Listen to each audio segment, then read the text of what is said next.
이 마스크의 섬유는 전부 플라스틱이에요. 마스크를 쓰고 생활을 하면 거기에서 어쩔 수 없이 플라스틱 조각들이 폐로 들어오는 겁니다. 요가 매트 같은 것이 실제 미세 플라스틱이 많이 나오는 근원이 될 수도 있어요. 물로 씻는 분들이 꽤 많은데 이게 훨씬 더 위험한 행동이에요. 똑똑한 스푼 구독자 여러분 반갑습니다. 저는 고려대학교 화학과에서 일을 하고 있는 이광일이라고 합니다.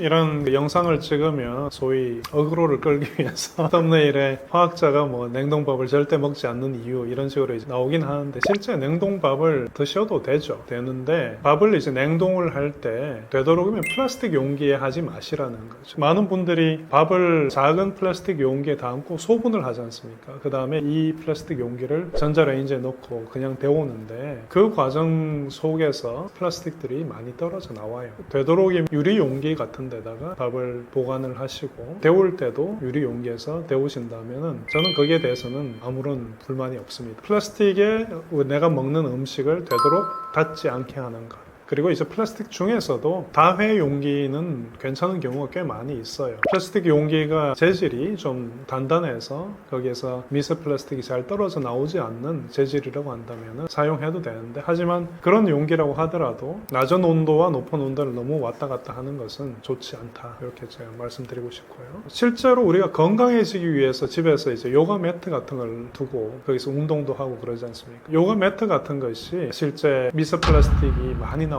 근원이 될 수도 있어요. 오랫동안 사용하면은 재질이 약해지고 거기에서 이제 먼지가 생기고 우리가 공기로 흡입을 하게 되면 그것을 통해서 또 미세 플라스틱 많이 들어오고요. 코로나 시절에 우리가 마스크 쓰는 습관을 아직도 계속 갖고 계신 분들이 많이 있는데, 우리가 일반적으로 쓰는 이 마스크는 전부 플라스틱으로 만든 겁니다. 플라스틱을 녹여가지고 그걸 이제 바람을 불어주면 실이 만들어져요. 그 다음에 이 실을 뿌려서 부직포를 만들어서 마스크를 만드는데, 이 마스크의 섬유는 전부 플라스틱이에요. 마스크를 쓰고 생활을 하면은 거기에서 어쩔 수 없이 플라스틱 조각들이 폐로 들어오는 겁니다. 꼭 필요한 경우가 아니라면은 마스크를 쓰지 않는 것이 좋겠습니다.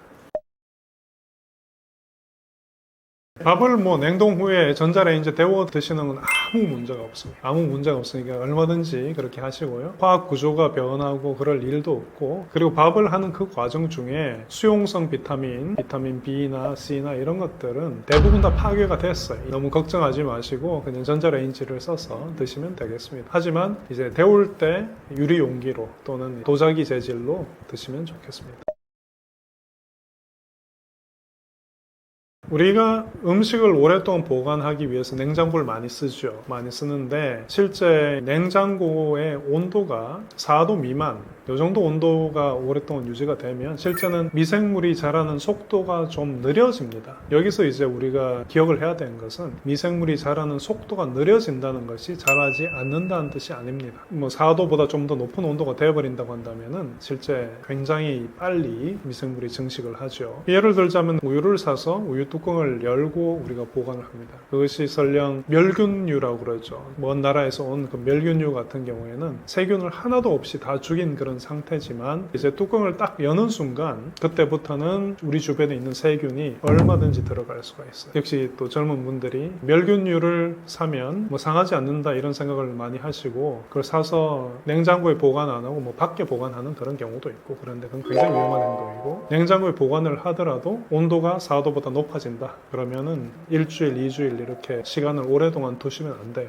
빨리 소비를 하는 것이 맞고요. 냉장고 속에서 이제 세균이 살 수 있다는 것을 잘 이해를 하시면은 그때부터는 우리가 음식을 보관할 때 좀 조심을 하실 것 같은데, 특히 제일 조심해야 되는 것이 갈아놓은 고기예요. 마트에서 사오는 그런 육류는 사오고 나서 하루 이틀 내에 반드시 소비를 해야 돼요. 고기를 갈아 놓는다는 것은 칼의 날이 고기를 좀 다져 놓는 거잖아요. 그러니까 고기의 표면적이 굉장히 큽니다. 표면적이라는 것은 어떤 표면적이든 간에 거기에는 세균이 붙을 수가 있어요. 이 갈아 놓은 고기를 정말 한번 제가 드린 드리는 말씀이 진짜인지 아닌지 한번 테스트를 해보고 싶으면은 일주일만 냉장고에 갈아놓은 고기를 한번 두어보세요. 색깔이 갈색이나 심지어 녹색으로 변할 텐데 이때 이 세균이 굉장히 무서운 일을 할 수가 있어요. 이 세균은 소위 독소를 뿜어내는데 여러분들이 얼굴에 주름이 생겨서 병원에 갔을 때 맞는 보톡스 주사 있지 않습니까? 그게 실제 이 보툴리늄 독소라는 것인데 갈아놓은 고기에서 생기는 이 세균이 그 독소를 만듭니다. 고기를 완전히 익히지 않고 드신다든지 했을 때 뱃속에서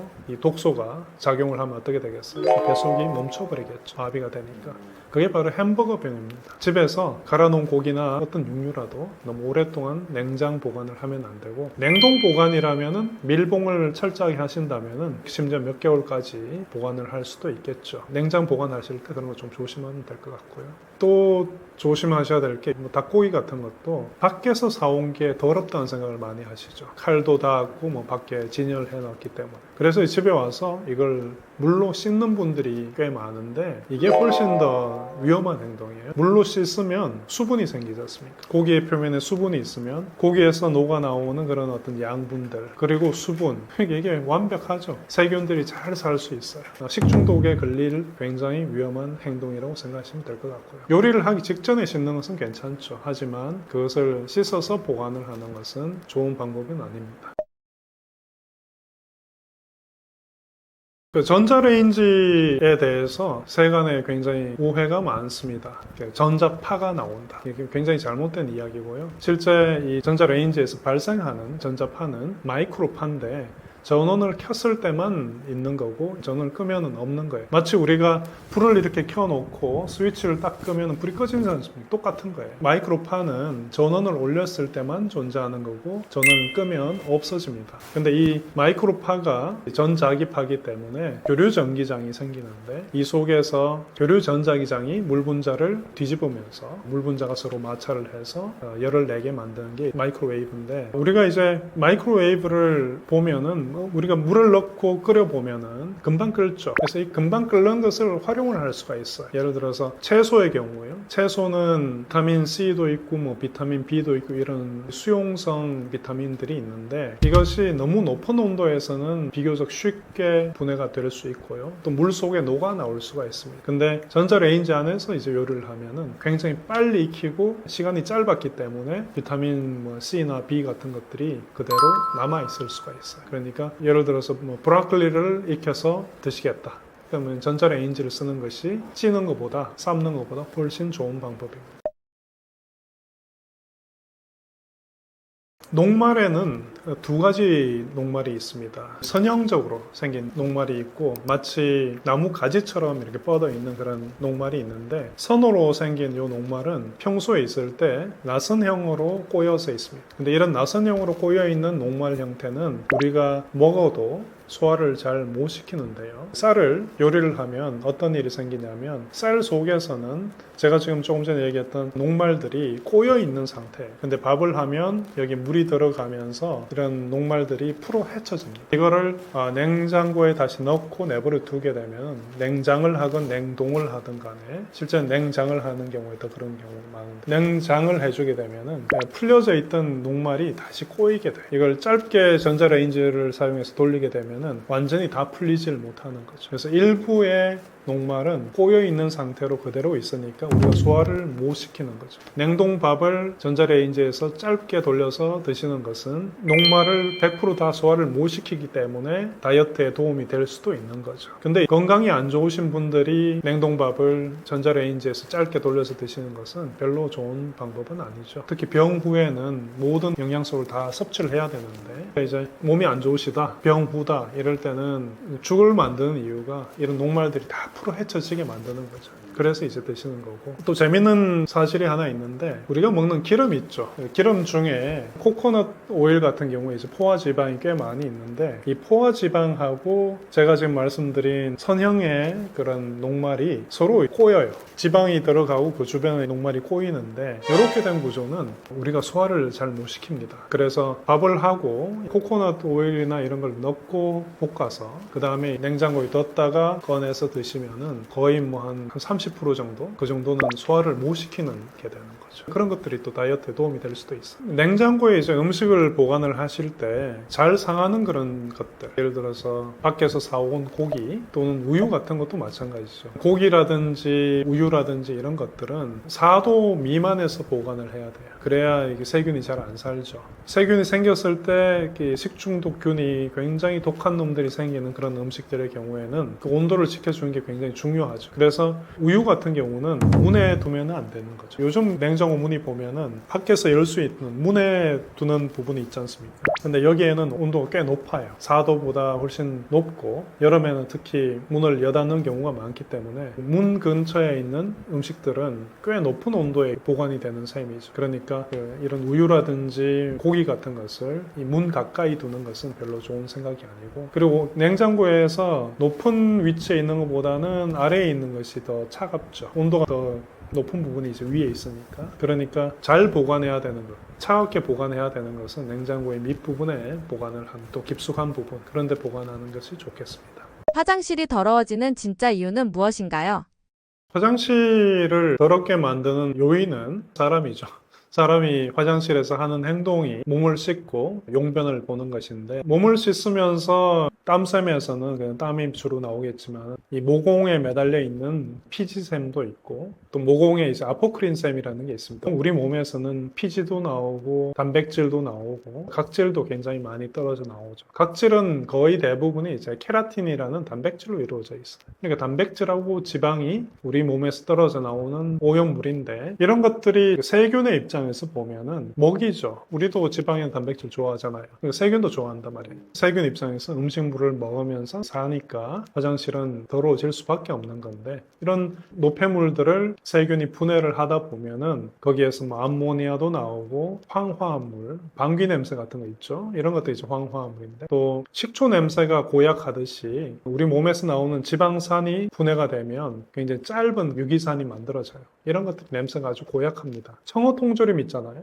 그 냄새가 바로 유기산이고요. 가을에 은행 있죠. 은행 껍질, 거기에서도 역시 유기산이 존재하는데 그 냄새가 아주 고약해요. 그래서 화장실에 그런 냄새가 날 수밖에 없고, 그 다음에 이제 우리가 용변을 보게 되면은 변기 물을 내리게 될 때 이때 실제 비말이 생깁니다. 용변 속에는 아직 분해가 덜 된 세균 입장에서 먹고 살 수 있는 지방, 단백질도 있고 탄수화물도 있죠. 이런 것들이 비말이 돼서 떠올라서 화장실의 벽이나 심지어 천장까지 달라붙게 되는 거죠. 세균 입장에서 먹고 살 수 있는 먹이가 온갖 곳에 붙어 있는데, 여기에다가 우리가 한 가지만 더 더하면 되죠. 실제 두 가지겠네요. 온도를 좀 더 따뜻하게 해주고 그 다음에 습기를 주는 거죠. 습기가 주어지면 생명체는 잘 살 수 있습니다. 먹이 있죠, 습기 있죠. 그럼 무조건 잘 사는 거죠. 그러니까 화장실이 더러워집니다. 락스 대신 쓰면 좋은 화장실 청소 꿀템이 있나요? 많은 분들이 청소를 할 때 락스를 많이 사용하십니다. 락스가 굉장히 좋은 살균제고 표백제죠. 화장실에서 청소를 할 때 락스를 많이 사용하는데, 락스는 굉장히 좋은 살균제지만은 세정력이라는 측면에서는 아주 뛰어나다고는 할 수가 없어요. 실제 우리가 락스로 청소를 했을 때 워낙에 이 락스가 표백 작용이 좋다 보니까 설령 변이 묻어 있어도 락스가 지나가고 나면 없는 것처럼 하얗게 보이는 거죠. 오염물이 아직 남아있는 상태인 경우가 많고요. 락스 같은 경우에 어떻게 만드는지를 잠깐 말씀드리면은 NaOH 같은 수산화트륨, 염기성 물질하고 염소기체 Cl2, 이 둘을 반응을 시켜주면 락스가 만들어집니다. 근데 락스가 만들어지는 과정이 정반응이라고 한다면은 화학 반응에는 반드시 역반응도 있어요. 용기가 있으신 분은 락스통의 뚜껑을 열고 냄새를 한번 맡아보세요. 아주 매캐한 냄새가 날 겁니다. 이게 바로 염소기체예요. 이제 우리가 락스를 5만 대 다 뿌려놓고 사용을 하다 보면 염소기체가 소량 생깁니다. 뿌려놨기 때문에 염소기체가 생기는 것들이 이제 기화가 돼서 화장실 안에 염소기체가 떠 있을 수도 있고요. 그 다음에 이런 화장실에는 암모니아 같은 성분도 있지 않습니까? 암모니아하고 또 염소기체가 만나면 클로라민이라는 굉장히 유독한 물질을 만들어냅니다. 이런 염소기체라든지 클로라민 같은 것들 때문에 화장실을 이제 환기를 안 하고 락스를 사용을 했을 때 그런 것들을 계속 마시게 되니까 건강에 아주 안 좋을 수가 있죠. 두 가지 측면, 락스를 사용했을 때 아직 청소가 완전히 안 됐는데 되었다고 생각하는 부분, 그리고 건강에 좀 안 좋을 수 있다는 부분, 이런 것 때문에 기왕이면 락스를 사용하는 것을 피하는 게 좋을 수도 있죠. 특히 이제 기관지가 안 좋은 그런 분들의 경우에. 이런 분들한테 추천드리는 것은 이 오염물의 조성을 한번 생각을 해보자. 결국은 지방이 있고 단백질이 있는 거죠. 근데 이 지방 부분은요, 산성이에요. 유기산. 그래서 염기성 물질로 청소를 하면은 잘 지워집니다. 중화가 되면서 이제 비누화 반응을 하면서 잘 씻겨 나갑니다. 그 다음에 단백질은 염기성 물질하고 닿으면 단백질이 잘게 분해돼서 쪼개져서 잘 씻겨 나가. 자, 이제 화장실에 또 하나 더 남아있는 걸 생각을 해보면은 물 속에는 그 석회석 성분이 녹아있다고 제가 말씀드린 적이 있는데 물이 마르고 나면은 남는 게 석회석이죠. 이 물 속에 들어있는 칼슘 이온이나 마그네슘 이온이 비누하고 만나게 되면은 비누때를 만듭니다. 이 비누때는 물에 안 녹아요. 이런 비누때와 석회석 같은 것들은 산성 물질로밖에 녹일 수가 없습니다. 그러니까 이러한 비누때와 석회석을 없애기 위해서 산성 물질, 뭐 식초라든지 구연산 이런 것들을 쓰면 되시고요. 지방 없애고 단백질 없애는 데는 염기성 물질. 제가 이제 유튜브에 나와서 추천하는 염기성 물질이 워싱소다예요. 탄산소다라고 부르기도 하고요. 탄산나트륨입니다. 근데 이 물질을 사용을 하면 베이킹소다보다 염기성이 더 강해요. 그래서 청소가 꽤 잘 됩니다. 그런 식으로 이제 번갈아 가면서 산성 물질로 청소하고 씻어주고 염기성 물질로 청소하고 씻어주면 거의 대부분 오염 물질은 다 제거할 수 있죠. 청소를 다 했는데 또 세균이 생기고 그럼 속상하잖아요. 그 다음에는 관리를 해주면 좋겠다. 세균이 잘 생기지 않도록 했으면 좋겠다. 그래서 이제 제가 제안하는 것이 과탄산소다라는 게 있어요. 빨래할 때 쓰는 표백제인데 이 과탄산소다에는 워싱소다하고 과산화수소가 같이 있는 거예요. 이 과탄산소다를 화장실에 구석 같은데 물이 튀고 세균이 잘 생기는 부분에 조금씩만 뿌려놓는 거예요. 그러면 물방울이 혹시 딱 튀어 들어오면은 세균이 살아나려고 하다가 과탄산소다가 녹죠. 그러면서 과산화수소가 흘러나와서 세균을 죽여버려요. 그러니까 화장실에 세균이 안 생기니까 화장실이 더러워질 일이 없죠. 그런 식으로 이제 관리를 좀 해줄 수가 있겠습니다. 유리에 자국이 생기지 않게 청소하는 팁이 있나요? 특히 이제 거울에 흰 자국들이 많이 생기는데 그 흰 자국이 뭐냐 생각을 해보면 뻔한데요. 물방울이 튀어서 마르면 생기는 것이 석회석이에요. 석회석이 있는 거죠. 또 세수를 하다가 또 튀겠죠. 그럼 그 속에는 뭐가 있겠습니까? 비누때가 있습니다. 그러니까 비누때와 석회석이 거울에 많이 튀게 되는데 이런 것들은 그냥 구연산으로 닦아주면 됩니다. 구연산을 물에 좀 녹여서 닦아주고 그리고 맨 마지막에 샴푸 한 방울 이런 걸로 닦아주면 그리고 완전히 말려주면 거울은 아주 깨끗하게 유지가 될 겁니다. 그리고 이제 샤워실 유리 같은 경우에는 거기는 이제 더러운 게 많죠. 몸에서 떨어져 나온 것도 있고 비누때도 있고 석회석도 있고 그 경우에는 제가 아까 화장실 청소할 때 산성 물질 한 번, 염기성 물질 한 번 이렇게 청소하듯이 이렇게 번갈아 하시면 될 것 같습니다. 화장실 줄눈때 없애는데 콜라가 효과적이라고 하는데 어떻게 생각하시나요? 화장실 줄눈에 이제 때가 생겼을 때 콜라 쓸 수 있어요. 콜라가 굉장히 강한 산성입니다. 그 속에는 인산이 들어있어요. 콜라의 pH가 굉장히 작기 때문에 굉장히 산성이 강하죠. 심지어 프라이팬이나 식칼에 녹이 슬었을 때 콜라를 부어두면은 그 녹이 다 녹아 없어질 정도로 콜라가 산성이 강합니다. 근데 이제 화장실 줄눈의 조성을 한번 보면 실제는 그 속에 산에 녹을 수 있는 석회석 같은 성분들이 좀 들어있어요. 그러니까 콜라를 부어주면 표면이 약간 녹겠죠. 녹으면서 청소를 할 수는 있죠. 하지만 그것이 그렇게 좋은 방법은 아니겠죠. 줄눈을 녹여낼 테니까요. 쓸 수는 있대. 하지만 이거를 부어놓고 오랫동안 내버려 둔다든지 했을 때는 줄눈을 너무 많이 상하게 해서 좋지 않을 것이고 또 이제 콜라 속에는 설탕이 많이 있습니다. 이 설탕이 또 세균 입장에서 먹이잖아요. 그러니까 한 곳에 깨끗해졌다면은 하수구 이런 데는 세균이 더 많이 살 수 있는 환경을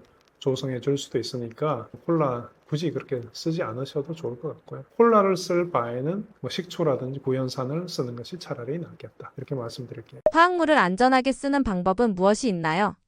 최근에 응급실에서 근무하시는 의사분하고 같이 촬영을 한번 한 적이 있는데 말씀하시는 게 락스 사고가 그렇게 많다고 합니다.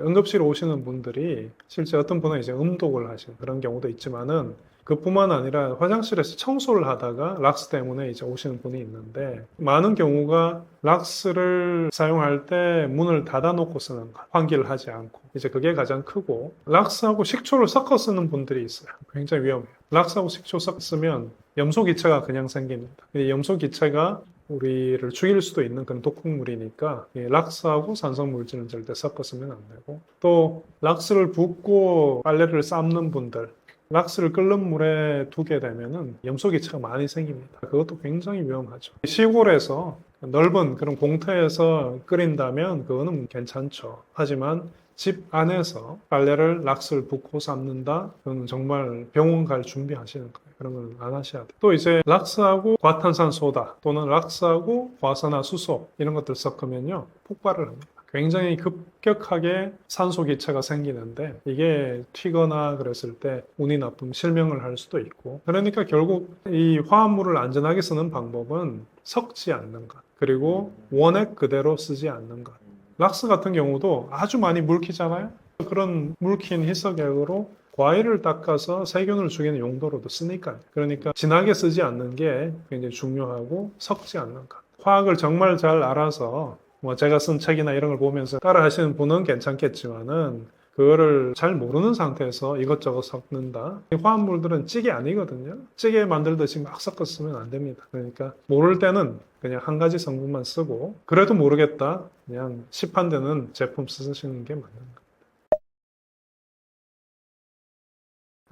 우리가 생활하면서 맞닥뜨리는 여러 가지 문제점들에 대해서 이야기해봤고 또 그런 문제점들을 어떻게 해결할 수 있을지 그런 것들에 대해서 말씀을 드렸는데요. 생활에서 맞닥뜨리는 문제들은 정말 약간의 과학 지식만 있어도 뭐 해결할 수 있는 경우가 많습니다. 화학이다 그러면은 대부분 다 이제 너무 무서워하시잖아요. 독극물이다, 뭐 터진다 이런 생각만 하시는데 그렇게 생각하지만 마시고 화학을 어떻게 하면 생활에 잘 써서 내 생활이 좀 더 편하고 안전할 수 있을까 이런 것을 좀 더 생각을 해보셨으면 좋겠습니다. 감사합니다.